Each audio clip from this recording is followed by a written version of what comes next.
welcome back. Today I'm reacting to a YouTuber called Terragreen. He's one of my favorite YouTubers and he made a new video today, 7 hours ago, with already more than 300,000 views. Anyways, I'm going to like this and already subscribe. Anyways, let's start. Come on, Dad, let's get this in my car. Guys, we just bought this tank from someone who said he didn't want it anymore. And apparently there's a live turtle inside, but I haven't seen anything yet. Yeah, we gotta get this thing. Live turtle. A live turtle inside.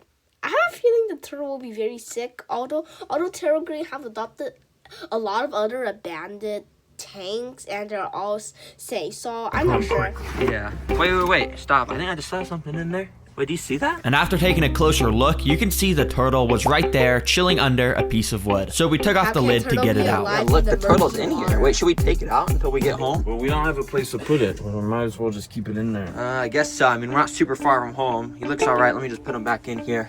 There you go, buddy. I'll just cover you back up. Poor turtle. Imagine being that turtle. Anyways, let's continue. We got it home. I searched around for a second until I found the turtle again, which looked like it was still in good health. So I took it out to get a closer look. What species is this? I don't think I've ever seen this. It has like orange on it. Hold on. I guess let me just put this into my temporary tank. I have an idea of how to figure out what species this is. So I opened up an AI app on my phone to take a picture of the turtle and ask what species it thought it was. And it came back as a Central American wood turtle and even gave me some facts about it. But at the That's nice. And I'm not surprised that the turtle's completely healthy. very bottom, it said that it had the special ability to stomp on the ground to make worms rise to the surface. Wait, that is actually so cool. I'm gonna 100% test that later in this video. Yep, I'm going to agree if I'm this YouTuber. And look, it says it wants 50% water, 50% land for its setup, so I guess that's what I'm going to be turning this thing into. Now, of course, I had to drain the dirty water out of it and take out all the trash decorations and sand from the previous owner. Alright, this is much better, and now to start, I'm going to put in this big rock background. You see, the previous owner did give me these for free, saying they would fit perfectly, and he was right, because as you can see, I was able to wrap them around all sides of the enclosure, and they fit perfectly, so I spray foamed them all into place. And I got it. I wonder how does the other reaction. And now, continuing with the rock theme, I'm going to take some of these rocks and lay them down across the entire enclosure, which will basically separate the land and water areas in here. Since the water is going to be on the side closest to the front, we want to get some spray foam and block up all the little holes and gaps along the rocks. And before it's able to dry, I covered it in some smaller rocks and pebbles to hide the exposed foam. And since this tank The foam better be water safe, better be animal safe. is integrating water with land, the best way to symbolize that is to build a working waterfall, which I think I'm going to do right here. Yep, you heard that right. So I started stacking rocks along the Waterfalls just like the mud skipper. corner here because this is going to be the hill where the waterfall will flow from. Now you might Hey, the foam better be water safe. expect to make the waterfall work, it'll be complex, but all you need in reality is this little water pump thing. Basically, you just put that pump Nice, exactly. Pretty sure it's exactly from the mud skipper one.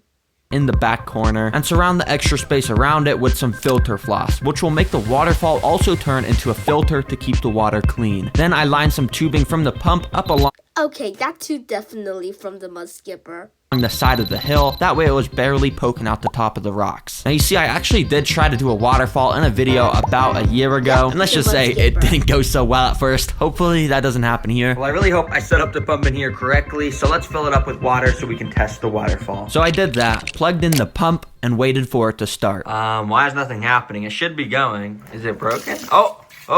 Well, it just went for a second. Wait, what? Oh, it's going again. Okay. Well, I mean, it's working. It's getting the water from the bottom to the top. So, yeah. It's kind of just splattering water all over me, though. I gotta turn this off. Thankfully, I was able to change a setting on the pump to make it less extreme, which made it a lot more calm and into a There we go, just like the mud skipper one.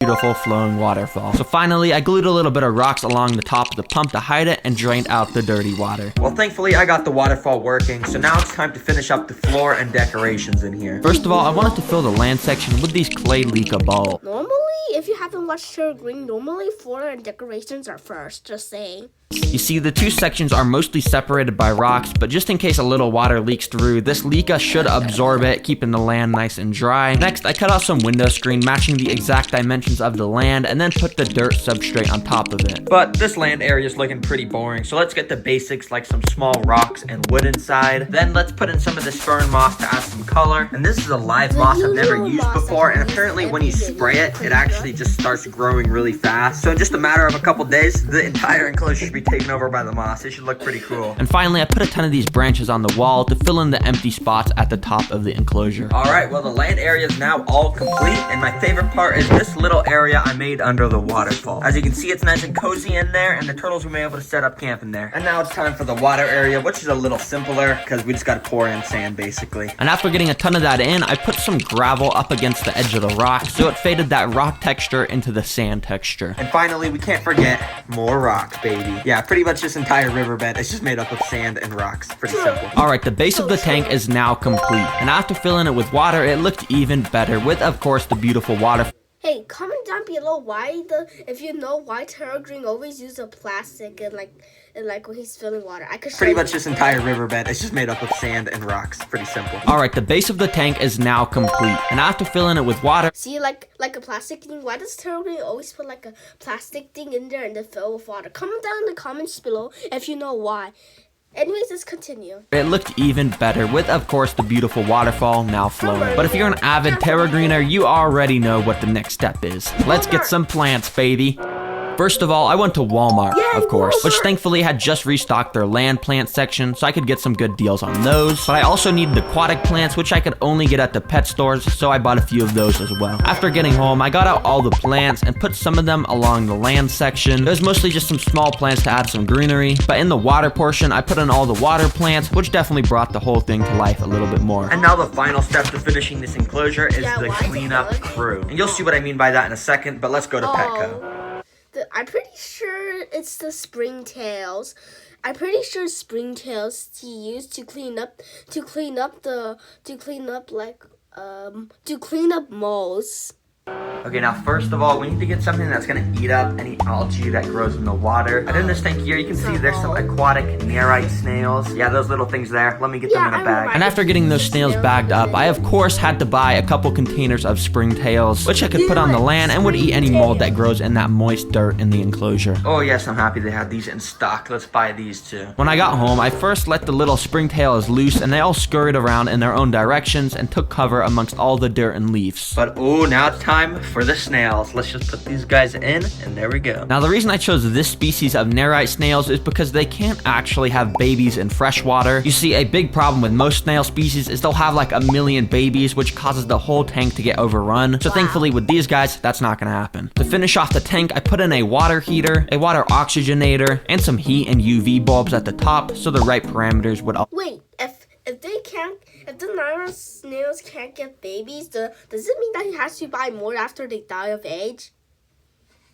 Be met. And of course, the waterfall I built in the back should mostly filter the water, but just in case it gets too dirty, I've also got this tiny little filter. Well, this place is now 100% complete and definitely is a big improvement from the trash I bought it as. And I'd say the enclosure is ready for the turtle. Let's get it in. Oh, buddy, I got a big surprise for you. I know I've kept you in this temporary tank for a day, boy, but it was worth it because look at what I just built for you. Here you go, boy. Welcome to your new home. Right away, the turtle climbed up onto the land to take a second to admire his new home. Then he jumped in the water and swam right up to a snail to try and start eating it, which wasn't possible, of course, because of the shell, so he kind of gave up. Well, dang, clearly this guy's hungry, and I already know he has some crazy hunting tactics for worms. So let's go and test a bunch of different foods to see which he likes the most. First of all, little turtle pellets. These are the normal foods you feed your turtle, nothing crazy, but they provide some alright nutrients. Right away, he picked up the scent and ate one of them, then he continued to eat a bunch more. In fact, he was loving it so much that I even tried to do some tricks with him by dropping a pellet into his mouth, and yeah, he doesn't really have a good reaction time. Okay, yeah, he definitely likes those, but next up, I've got a little cricket doused in calcium powder, which I'm just gonna go and put on the land. Crickets. Gonna walk Promote out. his other There you go. You see, the calcium powder on this cricket not only makes it stand out more, but it also provides the nutrients to keep the turtle shelled nice and strong. Now, at first, it was just crawling around the land, so I knocked it in the water where the turtle then ate it. I didn't even get to capture the strike on camera since it was so fast, but yeah, you can see he thoroughly enjoyed it and even ate some scraps off the floor. Okay, this guy likes to get his protein in. I like that. But he also has to get his fruits and veggies, or I guess just veggies. But I'm gonna try. Oh, come on, and this better finish faster. Please. It's lagging. It's lagging. What? Don't. What? Got a song stuck in your head? Download the Google app to figure out what it is. Tap the mic. Oh, Try and feed him this yes. carrot. Let's see what happens. There we So go. I waved it in front of him for a second until he gave it a bit of interest underwater. He went up to it and bit it a couple times, but each time he bit it, he would just end up letting go. I guess his bite wasn't strong enough to cut off the carrot, so I cut a little piece off myself and put it in front of him. He then bit it, gave it a little taste, and ultimately just spat it back out. He's just like me, leaving his vegetables on the plate as he swam away. Alright, now let's do Wow. some worms. And before I touch that thing with the dirt, let's just warm the turtle up to worms by feeding him some of these bloodworms. Yeah, Now you may he already always know this, but bloodworms come in these little packets and are frozen. But when they're put in water, they start to thaw out and scatter worms all over the place. So I waved them around in front of him like everything else, and immediately he snapped at it and basically ate them whole. Out of everything I had fed him so far, it seemed like he was enjoying this the most. So it was time to upgrade them with some giant nightcrawler worms now. You see, what I did was let a few go down into the dirt on the land area to hide in there. Then I got another worm and waved it around in front of the turtle to convince him to come up to the surface. Once he was there, I waited hoping he would do something, but he kind of just stood there, not stomping on the floor to convince the worms to come up. I even waved a worm in front of his head, and when he didn't show any interest, I put a whole pile of worms in front of him, which he still didn't care about. I guess for some reason he's only hungry in the water, so after he jumped back in, I waved a worm in front of him again, and literally instantly, yeah, he grabbed it and for like 3 minutes battled with it to eat the whole thing up. It was pretty funny to watch, actually. You see, normally these wood turtles are supposed to do this: stomp on the ground, which simulates raindrops, which for some reason causes the worms to surface. And when they do, the turtle gets a nice tasty meal. But I guess my guy's a little bit lazy and he doesn't want to do that. But that's okay because he's cute. Who's a good boy? Cute. Who's a good boy? You don't have to be scared of me. Well, anyways, it was fun transforming the enclosure from what it was to this, which I think turned out really good. Also, a week ago, I asked you guys which hoodie design you liked the most. And you guys overwhelmingly voted for the blue axolotl design, so we made that. This thing is now available on my store, and I think the design turned out so cool. It's super cute axolotl. There's even a little leech up here for my leech video. I love it. Visit the top link in the description, and I know some of you guys watch on TV, so you can scan that QR code. Yeah, pause the video. You can scan that. Okay, anyways, thanks for watching. Goodbye. See you later. Anyways, this is the end of Terragreen's video. I transformed an abandoned turtle's home. I hope you enjoy, and if you want to continue to see more of my videos, and if you want to see more of my videos, hit the subscribe button and smash the like button. Anyways, see you next time. Bye.